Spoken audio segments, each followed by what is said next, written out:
It's not every day that we get to talk to one of the greatest sportsmen in Indian history. And yes, we're talking about cars today. So Virat, welcome. You are a bona fide petrol head, aren't you? Yeah, I love my wheels. I love taking my cars out for a drive, and that's something that's always interested me for many years now. And yeah, totally in love with the cars that I have, and regularly take them out, as I said. What I'm really interested in knowing is your first memory as a child, first auto memory. Could you take us through that?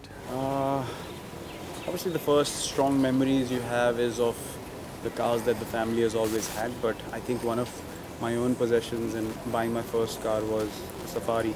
I clearly remember because I wanted more space in the car to take my stuff around, and that is one car that looked big and it was Right. affordable as well at that stage. So whatever money I collected at that point of time, I bought my first car, and yeah, that's something that I always remember. Right. So is that what turned you into a petrol head, or was it another car memory, somebody else's car that you saw on the road that turned you into a proper petrol head? Well, I always saw these sports cars, going around, and the sound and the speed at which they went, and I don't know.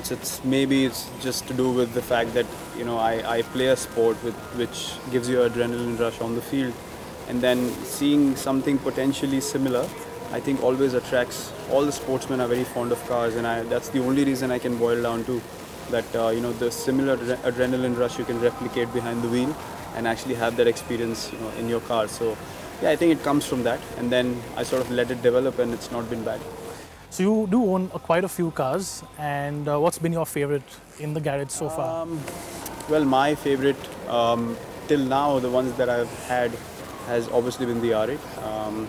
But I drove the RS7 Performance as well recently, and that's a gun It's car. great, isn't it? It's so muscular and it's so Yes. powerful, and yeah, you just feel like you want to be in that car every day. So yeah, these two have to be my favorites. If I want to have a crazy time, probably come to the track and express myself. But in general, to sit comfortably, I would prefer a Q7, and to drive personally, Audi gave me an A8 W12, Oh which yes, of course. is a It's beauty. a So beast, I isn't love it? driving that car myself. So how much do you actually get to drive? Because you have a very, very, very tight schedule, and you do travel a lot. So do you actually get to drive these cars a lot? Not much, to be honest, but I do like to take time out during the late hours. Probably go out for a drive with my brother. Just not worry about the traffic bit or people, watching you or recognizing you. So yeah, I like to have a relaxed environment when I want to drive, and obviously good music helps. So yeah, I choose times which are comfortable to drive around, especially for me. And I do like to take my cars out. I have to be honest, it's not that regular an incident now. Right. You did speak about driving on the track. Would you ever, since we're at the BIC, it's only an apt question to ask you, would you ever consider a sort of part-time motorsport as a hobby? Wow. Because I believe you're really good on the track. That's what Aditya has been telling us all day today. Yeah, see, as I said, I mean, sportsmen like to get the adrenaline bit into their system every now and then. And, when you have hand-eye coordination on the field, obviously that helps you on the track as well, to have a keen eye on the turns and where to. Obviously, you need some guidance from the experts, as Aditya gave me.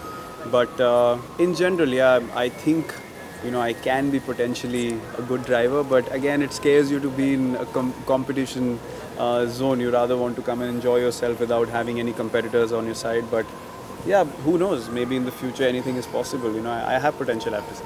Great. So I'm guessing this has been a good break for you and back to the sport. Best of luck for the upcoming tournaments, and thank you very much. Thank you.